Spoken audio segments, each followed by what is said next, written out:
Hello friends, मैं Vishnu R K exam cracker के YouTube channel पर आप सभी का स्वागत करता हूं।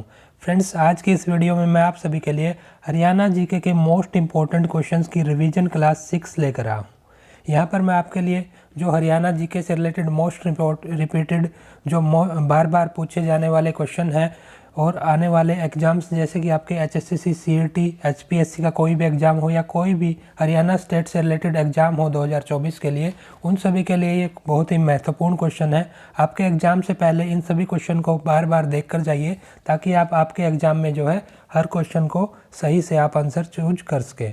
और फ्रेंड्स, आपके सभी क्वेश्चन इस वीडियो सीरीज की 6 वीडियो हैं टोटल, सभी बार बार आप देख के जाइए। इसका डायरेक्ट लिंक आपको डिस्क्रिप्शन बॉक्स में मिल जाएगा या फिर आपको वीडियो के लास्ट में आइकन मिल जाएगा पूरी प्लेलिस्ट का या फिर वीडियोज़ का। आप वहां से डायरेक्ट क्लिक करके भी आप इन वीडियोज़ को देख सकते हैं।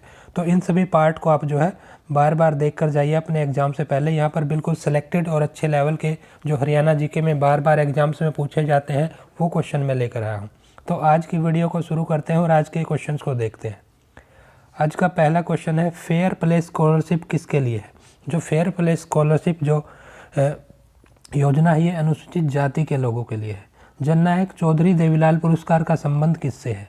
ये कृषि से है, कृषि से संबंधित पुरस्कार है जननायक चौधरी देवीलाल पुरस्कार।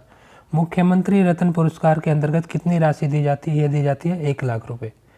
किस वर्ष सूर्य पुरस्कार का नाम बदलकर सूर्य सम्मान कर दिया गया? जो सूर्य पुरस्कार है उसका नाम सूर्य सम्मान 2006 में किया गया, हुड्डा सरकार द्वारा ये किया गया। संस्कृत अकादमी प्रतिवर्ष एक संस्कृत विद्वान को कौन सा पुरस्कार देती है? तो संस्कृत अकादमी की तरफ से प्रतिवर्ष जो है महर्षि वाल्मीकि पुरस्कार दिया जाता है। तो याद रखना है, ऐसे भी क्वेश्चन पूछा जा सकता है, महर्षि वाल्मीकि पुरस्कार किसके द्वारा दिया जाता है? तो ये संस्कृत अकादमी द्वारा। राज्य में सर्वाधिक जनसंख्या वृद्धि दर किस जिले की रही? ये गुड़गांव की रही। और ये आपका डाटा है जो 2011 की जो जनसंख्या है, जनगणना है, उसके अकॉर्डिंग है। हरियाणा में वर्ष 2011 के आंकड़ों के अनुसार सबसे कम जनसंख्या वृद्धि किस जिले की? सबसे कम झज्जर की है, सबसे ज़्यादा गुड़गांव की। राज्य का सबसे नवनिर्मित जिला, देखिए ये पुराना डाटा है तो पलवल था उस समय, अभी करंट में आपका 2016 में बना था आपका चरखी दादरी, जो कि भिवानी से अलग हो गई। तो 22वां जिला चरखी दादरी है सबसे नवीन जिला। वर्ष 2011 की जनगणना जो है कौन सी जनगणना है? ये 5वीं जनगणना है हरियाणा की। तो याद रखना, ये भी क्वेश्चन कई बार पूछा गया है एग्जाम्स में। राज्य का सर्वाधिक जनसंख्या घनत्व वाला जिला, ये फरीदाबाद है। सबसे एरिया में कम है, जनसंख्या यहाँ सबसे ज़्यादा है। हरियाणा में जो सर्वाधिक जनसंख्या घनत्व वाले 4 जिले हैं वो कौन से हैं? एक है फरीदाबाद, फिर गुड़गांव, फिर पानीपत, फिर पलवल। 0 से 6 आयु वर्ग में जो राज्य का सर्वाधिक लिंग अनुपात वाला जिला वो है आपका मेवात। 0 से 6 आयु वर्ग में हरियाणा का लिंगानुपात कितना है? ये है 834। तो ये सारा डाटा आपका 2011 की जनगणना के अनुसार है। तो यहाँ से क्वेश्चन 1 से 2 क्वेश्चन जरूर आपके इस डाटा से आते हैं। 0 से 6 आयु वर्ग में जो हरियाणा के किस जिले का लिंगानुपात सबसे कम है? तो सबसे ज़्यादा था मेवात का, सबसे कम है महेंद्रगढ़ का। किस राज्य का लिंगानुपात जो है हरियाणा से कम है? वो है दिल्ली का। राज्य के 4 सबसे कम लिंग अनुपात वाले जिले, उनका क्रम है, ऑर्डर है, गुड़गांव, फिर सोनीपत, फिर रोहतक, फिर पानीपत। राज्य में जो गुड़गांव जिला है उसका लिंग अनुपात सबसे कम है और कितना है वो है 854। 0 से 6 आयु वर्ग की जो जनसंख्या है उसमें किस जिले में कुल जनसंख्या के प्रतिशत के रूप में सबसे कम है? यह है अम्बाला में। 0 से 6 आयु वर्ग की जो जनसंख्या है वो किस में सर्वाधिक है? वो है मेवात में। तो सबसे ज़्यादा मेवात में, सबसे कम अम्बाला में। राज्य की कुल जनसंख्या में जो शहरी जनसंख्या है उसका कितना प्रतिशत है? तो जो शहरों में बसने वाली जनसंख्या वो है 34.88%। और राज्यों की कुल शहरी जनसंख्या है वो कितनी है? वो है आपकी, उसमें कितने प्रतिशत महिलाएं हैं पूछा गया। कुल प्रतिशत इतना है, बाकी बचा हुआ जो 100 में से माइनस करेंगे वो आपका जो गाँव में रहने वाली जनसंख्या का प्रतिशत आएगा। महिलाएं पूछी गई है, महिलाएं हैं 45%। हरियाणा की शहरी जनसंख्या वृद्धि दर 2011 में कितनी रही? यह रही 44.59%। फिर आपका नेक्स्ट क्वेश्चन है, हरियाणा की शहरी जनसंख्या का लिंग अनुपात, यह है 873। वर्ष 2011 की जनगणना के अनुसार राज्य की कुल साक्षरता दर यह है 75.6%। लिटरेसी रेट, साक्षरता दर आपको याद रखनी है, कई बार एग्जाम्स में पूछा गया क्वेश्चन है। राज्य के किस जिले की साक्षरता दर वर्ष 2011 के अनुसार सर्वाधिक है? सबसे ज़्यादा लिटरेसी रेट जो है, साक्षरता दर गुड़गांव जिले की।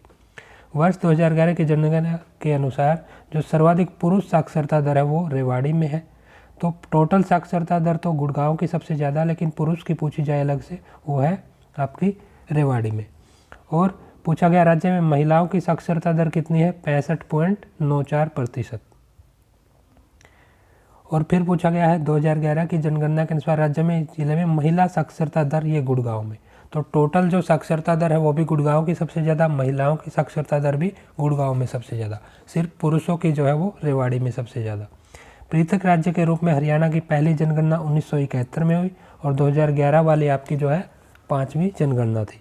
हरियाणा का क्षेत्रफल कुल देश के कुल क्षेत्रफल का कितने प्रतिशत है, ये आपका 1.34%।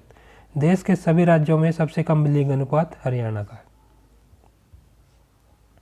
हरियाणा के मेवात जिले का लिंग अनुपात सर्वाधिक है, सबसे ज़्यादा लिंग अनुपात मेवात जिले में है और वो कितना है, वो है 907। राज्य के किस जिले की जनसंख्या 2011 के अनुसार सर्वाधिक है, सबसे ज़्यादा जनसंख्या फरीदाबाद की, एरिया इसका कम है। हरियाणा किस जिले में महिला जनसंख्या सबसे ज़्यादा, फरीदाबाद में, और न्यूनतम जनसंख्या वाला जिला वो है पंचकुला।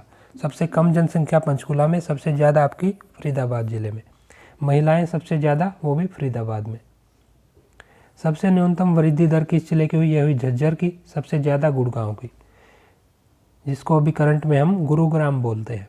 2011 की जनगणना के अनुसार राज्य का जनसंख्या घनत्व यह है 573 व्यक्ति प्रति वर्ग किलोमीटर। जनसंख्या घनत्व की दृष्टि से हरियाणा का भारत में कौन सा स्थान है, यह है 5वां। वृद्धावस्था सम्मान भत्ता योजना है जो, उसमें हरियाणा के किस आयु वर्ग के जो गरीब और ज़रूरतमंद व्यक्ति हैं उनके लिए ये शुरू की गई है, यह है 60 वर्ष से अधिक आयु के।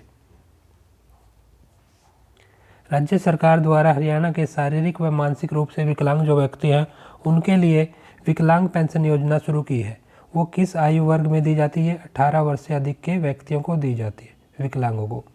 विकलांग पेंशन योजना के तहत जो 100% विकलांगों को कितनी राशि प्रति माह पेंशन दी जाती है, दी जाती है 750 रुपये।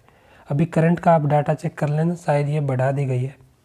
कश्मीरी परिवारों को जो जम्मू कश्मीर से प्रवास कर हरियाणा के विभिन्न शहरों में रह रहे हैं, हरियाणा सरकार द्वारा कितनी जो है वित्तीय सहायता प्रदान की जाती है, 1000 रुपये प्रति महीना।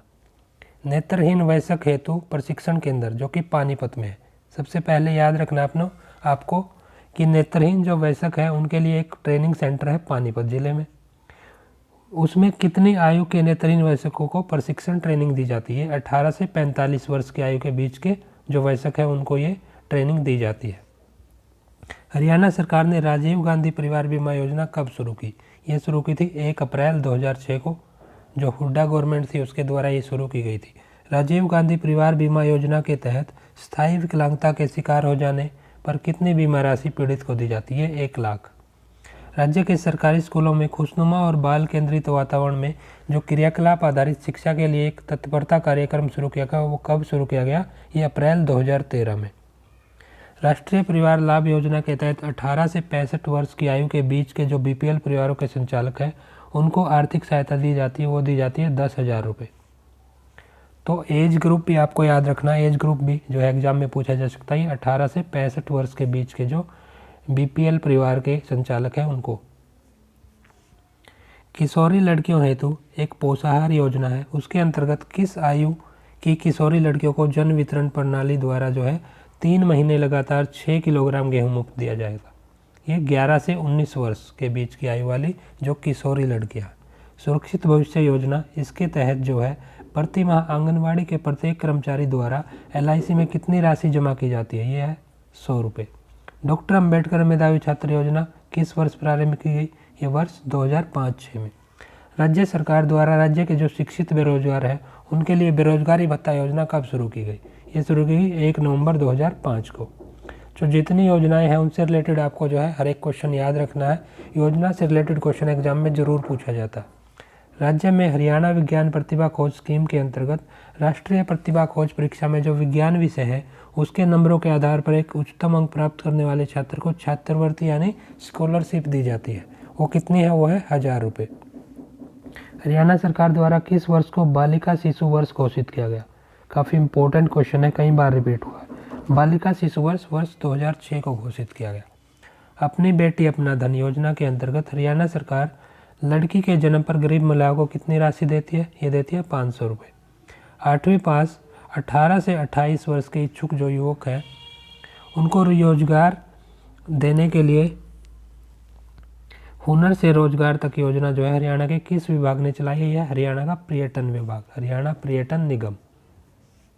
राज्य में खगोल विज्ञान को लोकप्रिय बनाने और इसकी जानकारी बढ़ाने हेतु एक अंतरिक्ष यात्री कल्पना चावला की याद में जो है तारामंडल की स्थापना की गई। ये भी काफ़ी इंपॉर्टेंट क्वेश्चन है। ये कहाँ पर है? ये कुरुक्षेत्र में है। तो कल्पना चावला की याद में जो है कल्पना चावला के नाम पर जो तारामंडल की स्थापना की गई है जो है वो कुरुक्षेत्र में है। फेयर प्ले स्कॉलरशिप, कई बार ये रिपीट हुआ है स्कीम से रिलेटेड क्वेश्चन। ये अनुसूचित जाति के लोगों को दी जाती है और इसमें कार्यक्रम के तहत जो है प्रथम 3 स्थान प्राप्त करने वाले विजेताओं को जो है कितनी राशि मिलेगी? वो मिलेगी 3500, 3000 और 2500 रिस्पेक्टिवली। राज्य में जो देवी रक्षक योजना है वो कब शुरू की गई? 2 अक्टूबर 2003 को। और देवी रूपक योजना वो राज्य में प्रारंभ की गई 25 सितंबर 2002 को। तो याद रखना है दोनों योजनाओं में डिफरेंस।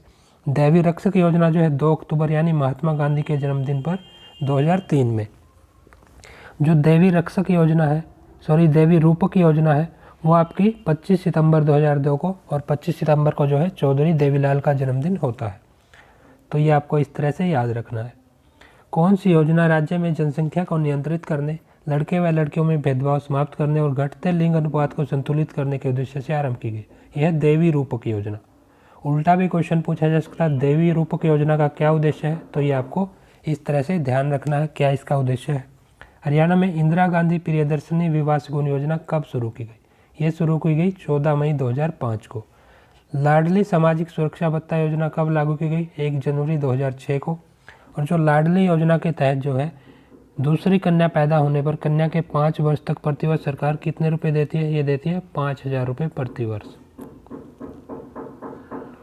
हरियाणा हरिजन कल्याण निगम की स्थापना कब हुई? यह हुई जनवरी 1971 में। वीर चक्र प्राप्त सैनिकों को कितनी राशि दी जाती है? 10 लाख। अभी शायद अपडेट की गई है, राशि बढ़ाई गई है, तो ये आप डाटा जो है चेक कर सकते हैं। हरियाणा में अनुसूचित जाति की छात्राओं के लिए छात्रावास निर्माण हेतु कौन सी योजना है? यह है बाबू जगजीवन राम योजना। राज्य में स्वयं सहायता समूह के रूप में शुरू की गई स्वयं सिद्ध योजना किस वर्ष शुरू की गई है? यह वर्ष 2002 में। बेटी बचाओ बेटी पढ़ाओ कार्यक्रम के तहत हरियाणा राज्य के किस मंत्रालय को नोडल मंत्रालय बना गया? तो बेटी बचाओ स्कीम के लिए नोडल मंत्रालय है आपका महिला एवं बाल विकास मंत्रालय। बेटी बचाओ बेटी पढ़ाओ कार्यक्रम का प्रारंभ पानीपत में प्रधानमंत्री नरेंद्र मोदी ने किया था। किस तिथि को? तारीख पूछी गई है 22 जनवरी 2015। हरियाणा का प्रथम राजकवि कौन है? यह है उदयभान हंस। नवयोग सभा रेवाड़ी के संस्थापक कौन थे? ये थे बनारसी दास। श्री फजली हुसैन के साथ मिलकर चौधरी छोटूराम ने पंजाब यूनिस्ट पार्टी की स्थापना कब की? तो ये वर्ष 1923 में। वर्ष 1938 में जींद प्रजामंडल है जो उसकी नींव जींद की राजधानी संगरूर में किस देशभक्त ने डाली? ये डाली थी हंसराज रहबर ने। और जींद प्रजामंडल में ये 1938 वर्ष भी आपको याद रखना है। और उस समय जो राजधानी थी जींद की वो थी संगरूर। कांग्रेस के 1886 के अधिवेशन जो कि कलकत्ता में हुआ था उसमें हरियाणा का प्रतिनिधित्व किसने किया? ये लाला मुरलीधर थे। इसको हरियाणा का गांधी भी कहा जाता है, लाला मुरलीधर को। हरियाणा पंजाब सीमा आयोग के अध्यक्ष कौन थे? ये थे JC शाह। दिल्ली का अंतिम हिंदू शासक कौन था? ये थे हेमू। और राव तुलाराम का जन्म किस जिले में हुआ? ये हुआ रेवाड़ी में। महान कवि सूरदास का जन्म कहाँ हुआ? सीही, जो कि फरीदाबाद जिले में है। सतनामी संप्रदाय था जो उसके प्रवर्तक कौन थे? ये थे संत वीरभान। ठाकुर फेर किस सम्राट के दरबार में नौकरी करता था? ये थे अलाउद्दीन खिलजी के। अलाउद्दीन खिलजी के दरबार में ठाकुर फेर जो है नौकरी करते थे। राव तुलाराम का मुकाबला अंग्रेजों के साथ किस स्थान पर हुआ? ये हुआ नसीरपुर में। हेमचंद्र और फेमू की जन्मस्थली कौन सी थी? रेवाड़ी। नाहर सिंह किस रियासत के नवाब थे? ये थे वल्लभगढ़, जो कि फरीदाबाद में है। कामरेड लक्ष्मण दास कहाँ के निवासी थे? ये थे रोहतक के निवासी। चौधरी लहरी सिंह किस जिले से संबंध रखते थे? चौधरी लहरी सिंह जो है वो सोनीपत जिले से संबंध रखते थे। हरियाणा में कौन से मुख्यमंत्री हरियाणा केसरी के संपादक व संचालक रहे? यह रहे बनारसी दास गुप्ता। किसने वर्ष 1929 में 10 दिनों तक गांधी जी के निवास स्थान पर स्वयंसेवक के रूप में काम किया? ये थे पंडित अमीरलाल। पंडित अमीरलाल ने जो है 1929 में गांधी जी के निवास स्थान पर उनकी सेवा की, वहाँ पर रहकर। केसर-ए-हिंद की उपाधि किससे प्राप्त हुई? ये हुई लाला मुरलीधर को। लोकराज, लोकराज लोकलाज से चलता है, यह नारा हरियाणा के किस राजनीतिज्ञ ने दिया? ये स्लोगन दिया गया, नारा दिया गया, लोकराज लोकलाज से चलता है, ये चौधरी देवीलाल ने। पंडित नेकीराम शर्मा ने वर्ष 1917 में रोहतक जिले में किस आंदोलन का नेतृत्व किया? ये किया होम रूल आंदोलन। जो होम रूल आंदोलन है वो एनी बेसेंट और बाल गंगाधर के द्वारा चलाया गया था। तो रोहतक में इसका लीडर कौन था? ये थे पंडित नेकीराम शर्मा। हरियाणवी भाषा का प्रथम उपन्यास झाड़ूफिरी किसने लिखा? ये लिखा राजा राम शास्त्री ने। और पहला उपन्यास कौन सा है? झाड़ूफिरी है, ये भी याद रखना है। बाल मुकुंद गुप्त का जन्म कहाँ हुआ? ये हुआ गुडियानी झज्जर। तो ये आज के इम्पोर्टेंट क्वेश्चन थे। तो फ्रेंड्स यहाँ पे हमने जो है आज की ये 6 जो है रिवीजन क्लास 6 थी। हमने काफ़ी इम्पोर्टेंट जो क्वेश्चन बार बार एग्जाम्स में आते हैं, जिन जिन टॉपिक से क्वेश्चन जो है एग्ज़ाम में ज़रूर पूछे जाते हैं, वो सब डिस्कस किए। तो आप इन 6 की 6 वीडियो में हमने मैक्सिमम क्वेश्चन जो है कवर कर लिए। सभी क्वेश्चन आपके मैं आशा करता हूं कि यहीं से पूछे जाएंगे एग्ज़ाम में, डायरेक्ट क्वेश्चन आपको देखने को मिलेगा। मैक्सिमम क्वेश्चन यहां से कवर हो जाएंगे आपके। तो इन वीडियो को बार बार देखिए। लिंक मैंने बता दिया आपको, डिस्क्रिप्शन बॉक्स में भी मिल जाएगा और आपका जो है वीडियो के लास्ट में भी आपको डायरेक्ट आइकन मिल जाएगा, वहाँ से क्लिक करके आप वीडियो को देख सकते हैं। तो फ्रेंड्स, अगर आपको ये वीडियो जो मैं यहाँ पर आपके लिए एग्ज़ाम से रिलेटेड कंटेंट लेकर आता हूँ या फिर आपका जॉब से रिलेटेड इस चैनल पर अपडेट्स लेकर आता हूँ, अगर आपको ये वीडियो हेल्पफुल हो रही है, कुछ भी आपके लिए जो है सही साबित हो रही है, तो वीडियो को लाइक ज़रूर करें, ज़्यादा से ज़्यादा अपने फ्रेंड्स के साथ शेयर करें। डेली क्लासेज के लिए और वीडियोज़ के नोटिफिकेशन प्राप्त करने के लिए जो है चैनल को सब्सक्राइब जरूर कर लें, बेल आइकन को भी प्रेस कर लें। इससे आपको वीडियोज़ के नोटिफिकेशन मिलते रहेंगे और आप बिना किसी परेशानी के हमारी वीडियोज़ को देख पाएंगे। तो आज के इन इम्पोर्टेंट क्वेश्चन के साथ ही वीडियो को समाप्त करते हैं और मिलते हैं नेक्स्ट वीडियो में और इम्पोर्टेंट क्वेश्चन और इम्पोर्टेंट अपडेट्स के साथ। Thank you.